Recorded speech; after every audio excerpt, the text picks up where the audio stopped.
So these are going to look a little more challenging, but the main thing to do is to remember to get them equal to 0 first.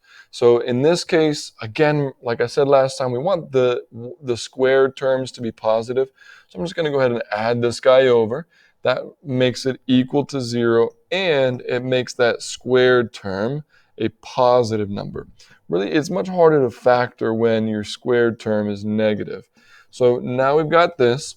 And you'll notice here that, I can actually get rid of a GCF. All of these can be divided by 3. So if you can do that, always try to do that, because factoring with much bigger numbers makes it a lot more challenging. So the 3 cancels out there, so that's a y squared now. It's a positive 7y, and it's a positive 12, right? 36 divided by 3 gives me 12. All still equal to 0, though. We don't need to keep that 3 around because he's not going to give me an answer. All right, let's factor. So going back to AC method, because this has 3 terms. 1 times 12 gives me 12. My factors of 12 that add up to 7, I can jump straight to them, are 3 and 4. So that means I have y squared plus 3y plus 4y plus 12.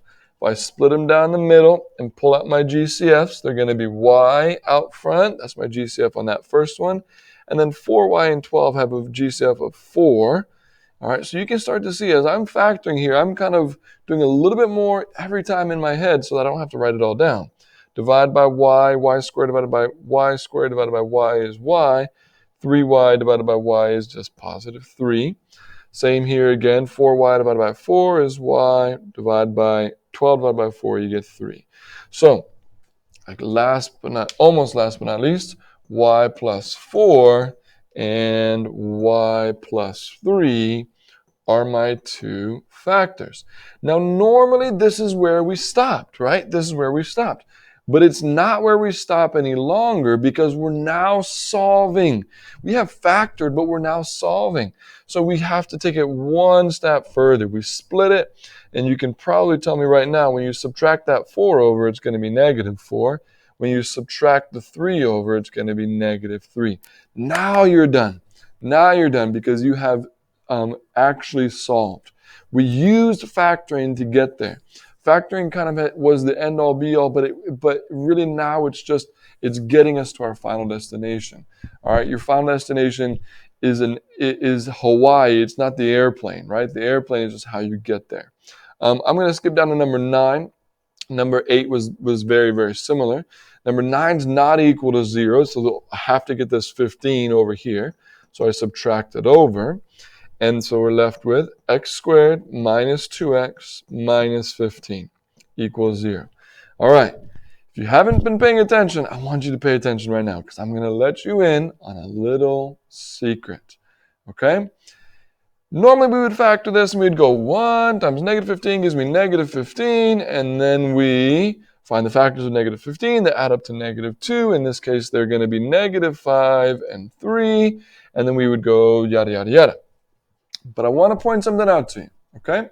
Looking at the previous example, you'll notice when we were factoring, the 2 numbers that we chose, all right, the 2 numbers that we chose were 3 and 4, right? 3 and 4. And then if you look at our 2 factors, when we actually ended up factoring, the 2 numbers at the very there were actually 3 and 4. So what we could have actually done, and the reason why I've not told you about this until now, is this is going to be our little secret. You are allowed to go straight from the t-chart to the binomials on one condition, only one condition. Basically, what I'm telling you can do is you can skip all of this. You can skip all of this on one condition. The one condition, I'm saying one for a reason because I'm trying to be an idiot. The one condition here is that your A value has to be a 1. Get it? One condition. On one condition. If your A value is a 1, so for example, my A value is a 1, right? If your A value is a 1, then we can skip to the binomials. We don't have to do all this work in between. This is the only time you're allowed to do it, though. If that one right here was a 2 or a 3 or a 5 or a 6, there's no skipping. You've got to do the whole thing. You can't skip what I've got crossed out there in yellow. But if it is a 1, we can save ourselves a little bit of mental energy and we can skip to the binomials, right? So we already know what our numbers are going to be. They're going to be x minus 5. See right here was a negative 5. And here's a positive 3, so x plus 3. That's much nicer when we can skip some of that, save ourselves the time and the energy. So now we still solve. All right, so x here is going to equal positive 5 when we add that 5 over, and x is going to equal negative 3 when we subtract that 3 over.